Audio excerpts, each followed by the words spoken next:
Hey everyone, today we're going to be talking about a random killer from Wikipedia. So let's strap in, make our drinks, and let's get down to it. First of all, today I'm going to teach you how to make a Wisconsin old fashioned, but I do it a little differently. I'm going to be making one without the bar syrup. So if you want to follow along and you want a true old fashioned from Wisconsin, you have to make a little bit of bar syrup or go out and buy some. If you want to make some really quick, it's really easy. You just take like Splenda, so like a zero calorie sweetener, same amount of sweetener versus water. So I usually do like 1 cup of sweetener to 1 cup of water. All you do is boil the water quick, dump in the sweetener, take it off the burner and let it cool down. Simple syrup, bar syrup. Easy peasy. So here's how you make an actual old fashioned from Wisconsin.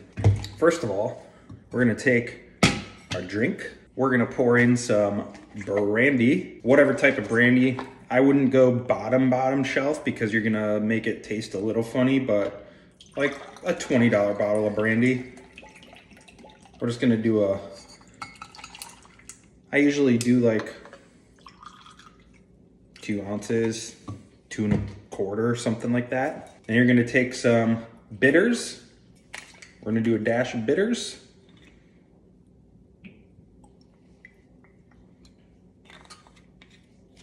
And then all you have to do is top that off with 7-Up. So if you're gonna use bar syrup, which I don't, all you'd have to do is a little dash of bar syrup as well. And there's your true Wisconsin old fashioned, sweet.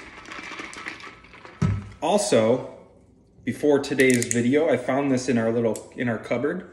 This is some Captain Morgan white rum. So I'm actually just gonna pour a little shot of that so I can get a little base going today for today's video. Cheers.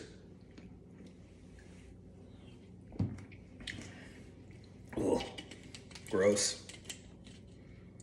All right, everybody, I will meet you up there. Hi everyone and welcome to Murder Monologue. If any of you haven't seen how I do my true crime videos, what we're going to do is fairly new, but we're going to have a few drinks. We're going to get a little tipsy and we're going to talk about true crime randomly. So I have done like no research on any of this, and all I'm going to do is go to Wikipedia, find a serial killer, and we're going to explore the serial killer together. So we're gonna learn new things as we go along, and that is how this whole page works. So let's get started today. All right, we're gonna pick some random, we're just gonna scroll here and pick a random killer. Let's go Jose Guerrero. Who is this guy? So, Jose Guerrero, he was born in 1973 and is an American serial killer and rapist who killed 3 women between 1995 and 1998 in Madera, California. He also kidnapped and attempted to kill another woman, but she survived. Guerrero was arrested for the murders in 2004 while in jail for a DUI, which actually I feel like happens quite a bit, where they'll take, like, maybe they'll suspect someone and they'll like tail them for a little bit and catch him doing something else. And that's their way of arresting him on a separate charge. And then they go in and interrogate the person to try to basically build the rest of their case for the murder charges. So we'll see how this one plays out, but I've seen that a lot. He was tried and convicted in 2009 and sentenced to death. It is believed that Guerrero met all of his victims at C Street in Madera, an area known for high prostitution. Though not all of his victims were prostitutes, initially it was believed that the cases were unrelated to each other until DNA tests in 2004. Guerrero was eventually linked to 3 murders and 1 attempted murder. Let it begin. Hopefully by the end of this, I'm not like slurring my words, but we'll see. Also, if these are too short, we're just gonna do another one. So we're gonna make this a good video for everyone. Julie Ann Woodley. In the morning hours of April 23rd, 1995, a farm worker found the body of a woman in an orchard just south of Madera. Sheriff deputies later arrived and confirmed the body to be Julie Ann Woodley, also known as Julie Ann McDonald. A native of Madera, Woodley was a 42-year-old mother of 2. Though her children did not live with her, She had last been seen alive the previous night, about 8 hours before the body was found on Madera's south side. An autopsy was conducted on her body, and the coroner stated that she had been raped, sodomized, and shot. Evelyn Estrada. On November 28, 1995, 42-year-old Evelyn Estrada reported being kidnapped by a man with a grape knife. A grape knife? I have never heard of a grape knife. What is it? Does anyone know? Is it like a paring knife, like a tiny little paring knife? Grape knife. Let's Google it. Oh, weird. Grape razor, grape fork, a grape knife. Oh, yikes. So a grape knife is like a little knife with like a hook. I'm pretty sure if someone ran up to me with that type of knife, that would, any type of knife would be scary, but like a hooked knife like that, like what kind of crazy person carries a knife like that to begin with? She said the man told her everything that he was going to do to her, but when they arrived in the remote location, Estrada was able to fight with the man.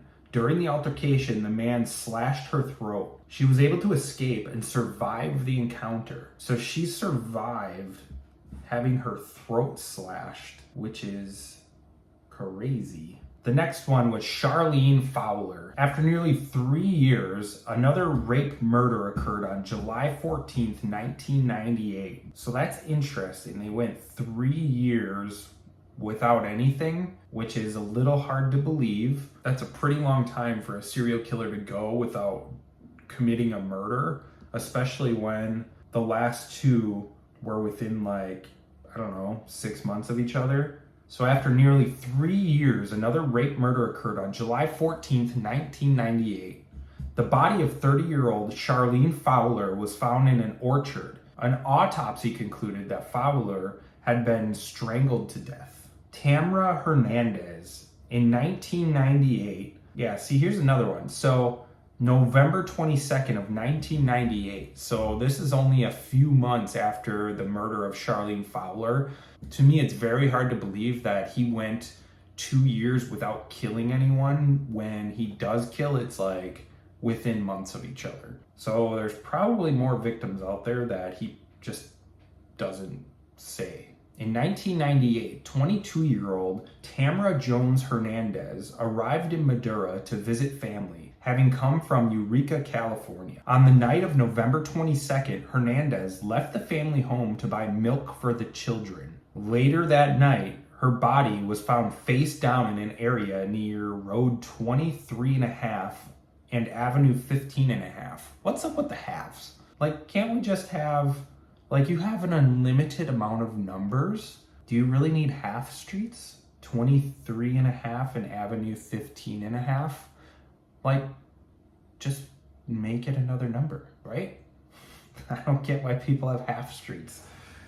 If there's an actual reason, let me know in the comments, but half streets are weird. The arrest. In 1999, Guerrera was arrested for drunk driving. He was later given a prison sentence, which would have lasted him at least 5 years. During his incarceration at Wasco State Prison, Guerrera was overheard bragging about committing very violent crimes, including at least 3 murders. In 2004, shortly before his scheduled release from prison, Guerrera submitted a sample of his DNA to the state crime lab. In October of that year, the DNA sample confirmed his responsibility in the Hernandez murder. Following this, he was arrested at his jail cell in... You're arrested at your jail cell. Could you not just keep him in the jail cell? What did you do? Did you arrest him in the jail cell and then just close the door? Maybe he was in a jail cell and they took him to a prison. But no, he was. Oh yeah, that must be what happened. So he was in a jail cell. They arrested him in the jail cell, which is just weird, and then they hauled him to a prison cell. Okay, this sounded weird when I was reading it. In October of that year, the DNA sample confirmed his responsibility in the Hernandez murder. Following this, he was arrested at his jail cell and later charged with the murder. He was extradited to Madera County, where the following year he was charged with the murders of Woodley and Fowler. along with the attempted murder of Estrada. He was linked to these crimes via DNA. So I also have a question. So in 1999, he was charged with drunk driving. Typically with that, and I guess I don't know when the technology was created, but usually you would think they would have had a blood sample and that would have been run through their crime lab. I don't know how that works. Yeah, I mean, I think that technology or that science was already invented, so it's kind of weird. I don't know how it works, but why wouldn't they have had his DNA before this whole ordeal? That would be my question. So he was linked to these crimes via DNA that he had to agree to give up. Trial and imprisonment. Guerrero was ruled competent to trial in March of, that's a weird sentence. Guerrero was ruled competent to stand trial in March of 2009. That's not what the sentence reads, but that's what they're trying to say. He went to trial the following month. It was the most high-profile case to be prosecuted in Madera County since the 1976 Chowchilla kidnapping. Maybe we might have to go there. I'm gonna open that link in a new tab, and maybe that might be our next exploration. The trial lasted 10 days, and Guerrero was convicted of the 3 counts of first-degree murder and 1 count of attempted murder. The victims' families stated that while they were thankful for his conviction, they did not want Guerrero to be sentenced to death. Estrada also stated that she did not believe he should be killed. In June of 2009, Guerrero was sentenced to death. Well, the jury thought otherwise, you victims. Okay. I kind of have an issue with that too. So if all of the victims are saying, hey, I'm glad we caught this guy, we don't want him sentenced to death, don't you think that they would honor that? Don't you think it should be honored? If that's really what the victims' families wanted, we should honor that, right? If they all agree, maybe if there's one victim's family that's hey, I want them sentenced to death, and the other one's no, then let the jury decide. But if all of the victims' families are we don't want to kill him, and then the jury's kill him, do you think maybe that would bring another level of victimization? I don't know. After his death sentence, Guerrero was then transferred to San Quentin State Prison to await execution. In 2019, California Governor Gavin Newsom imposed a moratorium which halted all execution. This sentence, I'm going to read it slow.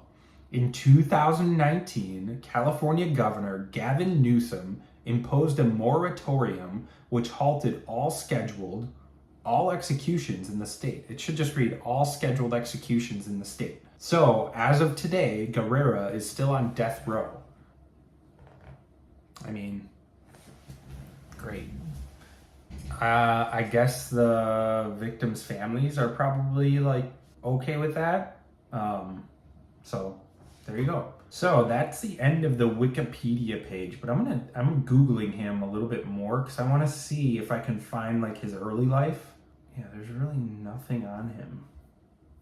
Weird. Guys, he looks a little creepy too. He's a creep for sure. Yeah, I mean he's not even in Murderpedia either, so I think that's all the information I'm gonna have on him. But we're gonna do another one. If you're drinking along with me, here you go. Let's look up this Chowchilla Kidnappings.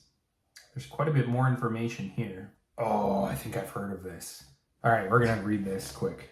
All right, the 1976 Chowchilla Kidnapping. We're just gonna read this off quick because it's super interesting from what I can remember. The 1976 Chowchilla Kidnapping was the abduction of a school bus driver and 26 children ages 5 to 14 in Chowchilla, California. On July 15th, 1976, the kidnappers held their captives in a box truck buried in a quarry in Livermore, intending to demand a ransom for their return. After about 16 hours underground, the driver and children dug themselves out and escaped, all surviving. The quarry's owner's son and 2 of his friends were convicted of the crime, each receiving a sentence of life with the possibility of parole. By 2022, all 3 have been paroled. Yikes. Also, just on the very tippy top of this thing, you're burying them in a quarry that you own, then demanding a ransom for them, and then not even burying them deep enough to where they can't get out.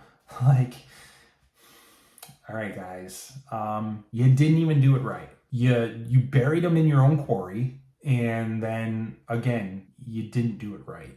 So I'm glad they got away, but you're also a bunch of idiots. And you probably shouldn't have been paroled, are just my first thoughts on like that first paragraph of Wikipedia.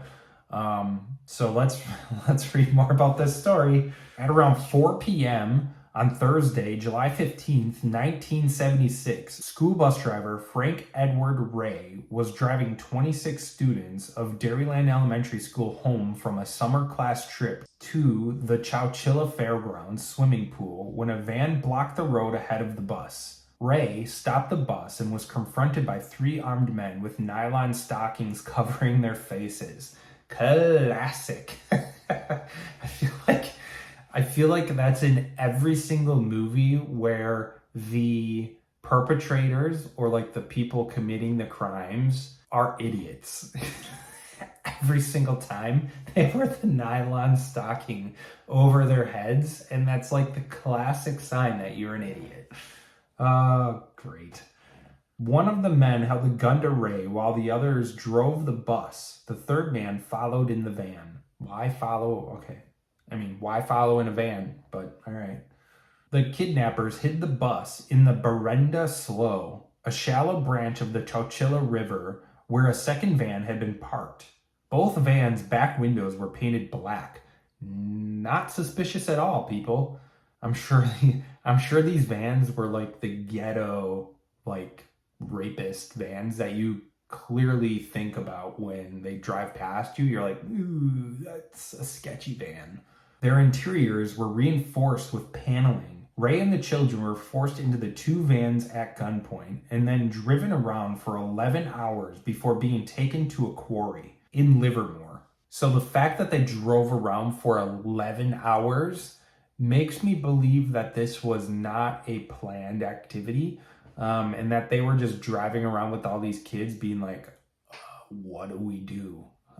We just kidnapped a bunch of kids and we have no clue what we're doing. Also, did they keep the nylons on their face for 11 hours? Because that would be miserable.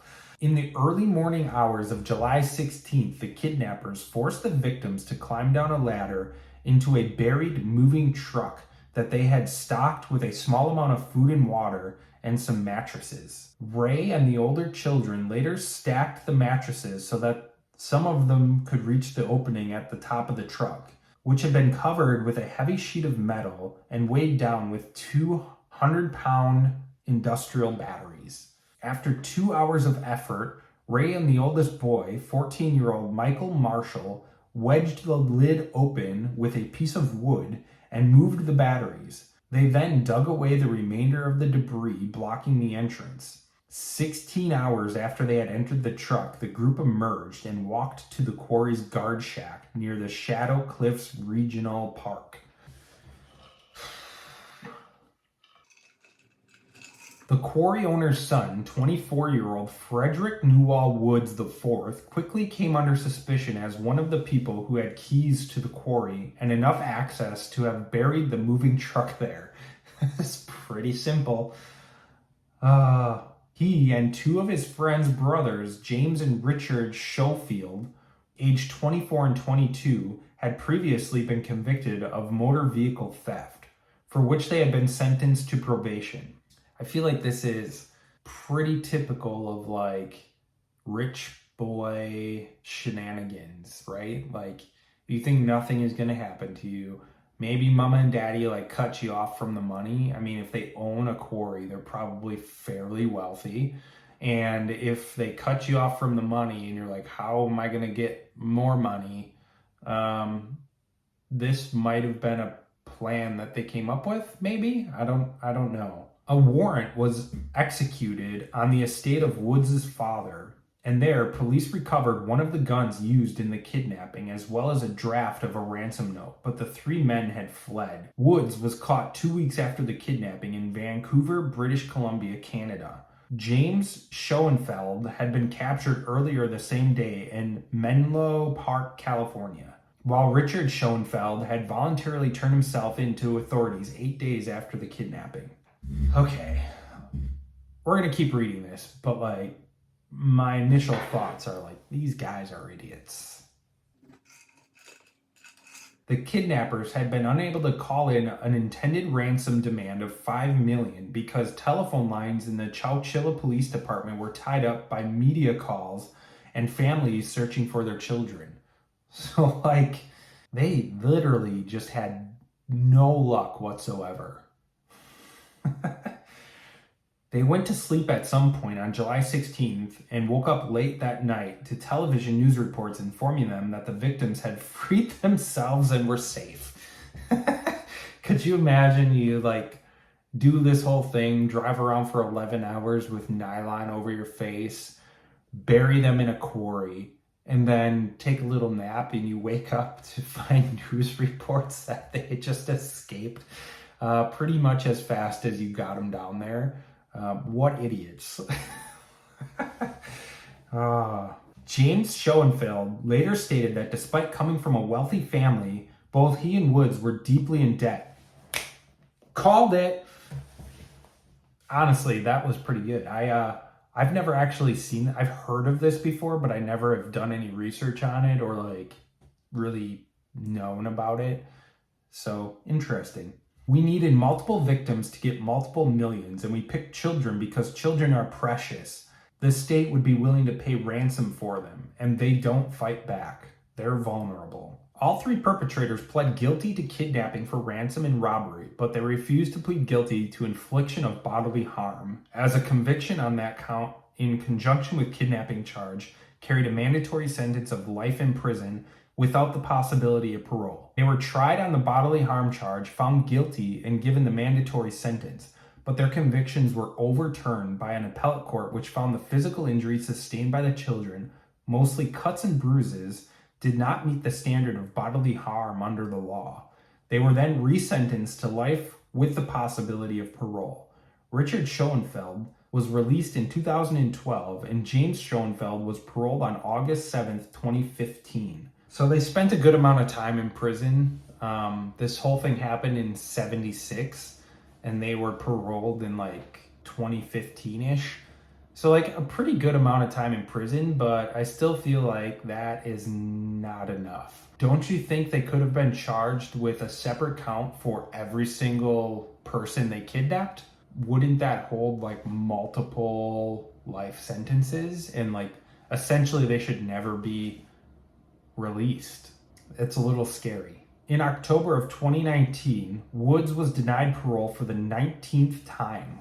Over the years, reasons given for the denials have included his continued minimization of his crime, as well as disciplinary infractions for possession of contraband, pornography, and cell phones. In 2016, a workers' compensation lawsuit filed against Woods also revealed that he had been running several businesses, including a gold mine and a car dealership, from behind bars without notifying prison authorities as required. Ow.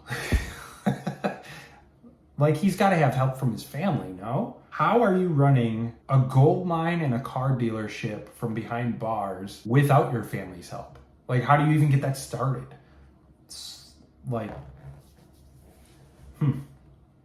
That's weird. The heir to two wealthy California families, the Newhalls and the Woods. Yeah, here we go. The heir to two wealthy California families, the Newhalls and the Woods. He inherited a trust fund from his parents that was described in one court ruling as being worth $100 million. Although Woods' lawyer disputed that amount, He was married 3 times while in prison, and he purchased a mansion about 30 minutes away from the prison. They should check out. Like, are they sure he's not escaping and like coming back? Is this like some crazy thing that he's doing? Like, how does he do all of this? I don't know. It just seems weird. How does the prison not know either? Like, you literally, he had to have been brought documents, right? To like buy a mansion. How does the prison not know about this?